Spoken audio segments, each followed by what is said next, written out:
Bu yıl Gagavuz Kilimleri 2022 Millet Kilim Festivali'nin sınırlarını kurucular genişlediler. Oluş yardım eder Gagavuz kilimciliğinin adetlerini hem tradisiyalarını koruma. İsteriz hani evlat boyu da bilsin. Niçin hani bugün kilimcilik öyle pek kullanmıyorlar evde. Bugün varınca sayalım.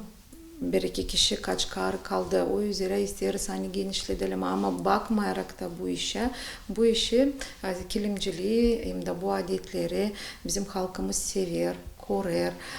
Var insanlar hani bugün biliyorlar ne soy kilim yapma, ne soy dokuma, ne soy hazırlama iplik. O üzere bizim isteriz bu festivalde gösterelim çok masterclass anıları bağlı kilimcilikle isteriz gösterme ne soy kirli yapadan olur güzel bir renkli şaralı kilim. Gagavuz Kilimleri 2022 Festivali'ni bu yıl 18 avul düzecek. Yurtunun 150'ini Gagavuz millet avulları kuracaklar, oluşada katılacaklar misafirler Taraklı'dan, Hınçeşti'den, Löva'dan hem Besarabka'dan. Moldovanlarda da, Bulgarlarda da var kendi teknikaları, kendi adetleri.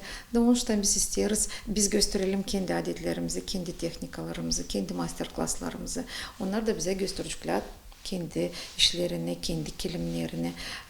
Onlar da tanıştıracaklar bizi kendi masterclasslarına. Kilim Festivali Gaydarı Köyün yenilenmiş Lüzgar Dermen'in dolayınında geçecek. Bu dermen Moldova'nın kültürü hem historia anmaktaşı 19. asırından kalma sayılır.